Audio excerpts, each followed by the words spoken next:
Hello. My name is Cecil Afable. I am 23 years old. I'm from the United States of America.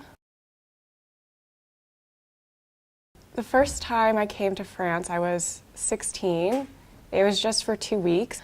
The second time was during university. I have been living in the Ardèche and working at Lycée Gimond since the fall of 2016.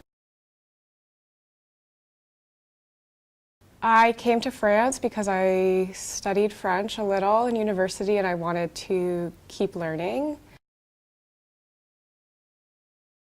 No, nobody. I didn't know anyone.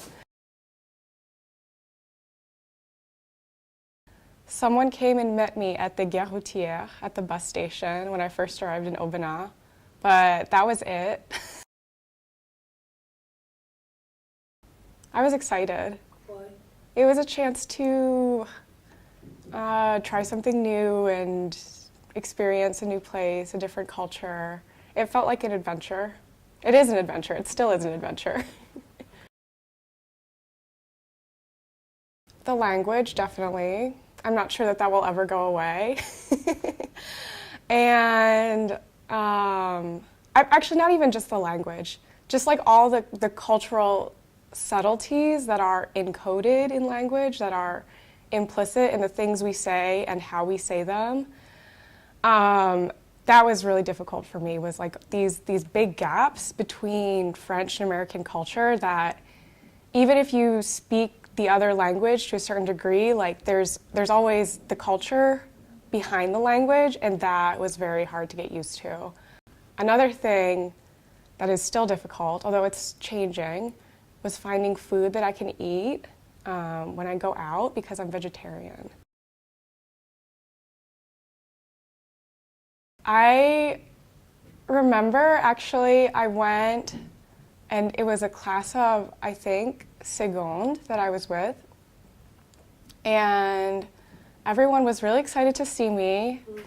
They were like, yay, we get to have the assistant. And then as I was leaving the class, or I was pulling the door shut behind me, I hear this boy's voice. And he's shouting, I love you.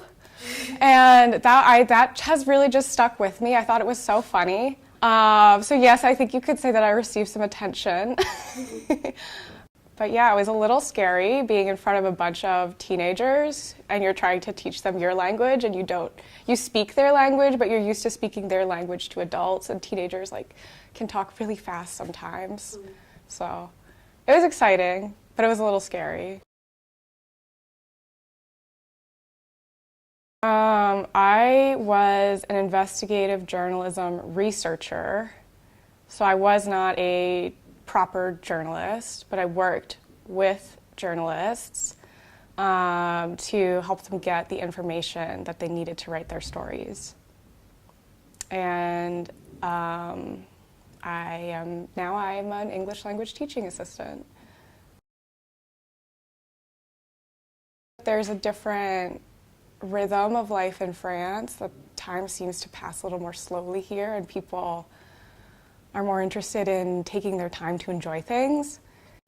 I also really, I've been really lucky to meet a lot of really cool people in France, French people, and make friendships that I never could have made if I stayed home, if I didn't make the effort to learn French. So yeah, that's a big thing too, the people. I feel at home here, I guess. I mean, I have a permanent address, I have a routine. So there are some times when I feel really comfortable here, and then there are other times when I don't feel that way at all. So it sort of depends on the day and the situation and what's happening. But I mean, on the other hand, I go to the market every Saturday. I know to go to this store to buy this item. So it's, yeah, sometimes I do just feel this is my home. I live here. But other times it's really?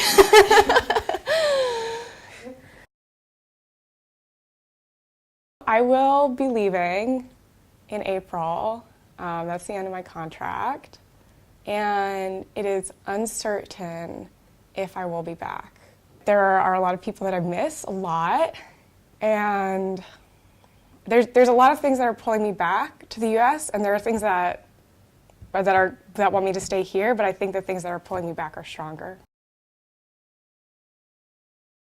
It's really interesting to see in France how that's very different, and I think both countries have a complicated relationship with those histories as well. How different social movements and like activisms are understood in different countries. Like both countries have had like a big revolution and are like known as being democracies, although I guess that's becoming more and more debatable for the United States every day with the president. But one thing that has really struck me is how important labor unions are in France, and how like there's this very long history of labor activism that is valorized and known, and like it's something that people are aware of and are very proud of. In the United States, you don't see that so much. We just like this consciousness of like of workers' rights, of labor unions is not nearly as strong.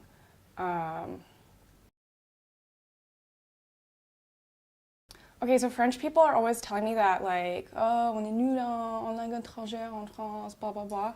I don't agree with that at all. And that's something that I actually really like about France, is that you have to learn 2 foreign languages in school. I think that's great. In the United States, you only have to learn 1, and you can really do like absolutely nothing. That's huge for me, because working in a school, especially, like the level of English that some of the students have here, I would say most of the students, is like exceptional, like would be considered amazing by American standards. So that's really impressive. Organization. Or like l'administration française. Oh. It's like everything takes forever to get done. Like you go to do like a démarche, and it takes like 6 months. Like things just take so long to get done. In the United States, it's like half the time. That was an enormous shock to me, that everything just is completely closed on Sundays. Like nothing is open. Everything is open at home. And here it's like everyone just stays in their house all day. Yeah. That's a big difference. He did this thing that changed the way that the CAF works. So that if you're above a certain age, you like get less money. So I'd ask him to change that back. It depends on where you are, I think, because in certain parts of France, people are very welcoming and are very happy to help people, and then in other places, I think that's less the case. You definitely get more respect, I think, if you're a foreigner and you speak French well, than if you're a foreigner and you don't speak French very well, or if you don't speak French at all. Also, just your accent. Like, if you don't have like a nice accent in French and you're a foreigner, even if you've lived here for a really long time, you can understand everything, you can say everything that you want to, you still can sometimes be treated not as well because of that, and be made to feel like you're somehow deficient. So that, I think, is a big thing, is that like also making immigration procedures clearer and easier and less expensive. That would be great. Like I have to go all the way to Lyon to do all my immigration stuff. And from here to there, I mean, that's real. I don't have a car also, so that's like 3.5 hours to get there. Then I've got my appointment. My appointment lasts for maybe half an hour.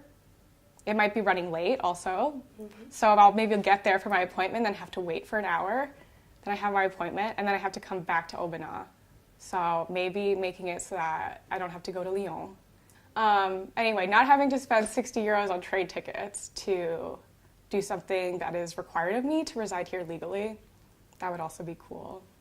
Specifically for Aubenas, specifically for the Ardèche, I think is like making it easier for people to learn French. There are some people that come here and they don't speak French very well, or they don't speak French at all, and they like have to go to Valence to take classes. That's like really far and inconvenient, and it's just a waste of time, I think, for people to have to spend so long driving. So I think that would be huge if there was like some kind of center in Obana, or I don't know how, like what institution would deal with that, like if that would be something that the town hall would do, or like there would have to be like an association that would do it. But that would be a really great thing, I think, to have someplace where people could come and take French classes in town so that they wouldn't have to go so far away. Thank you so much for your answer. Yeah, thank you guys. This was fun.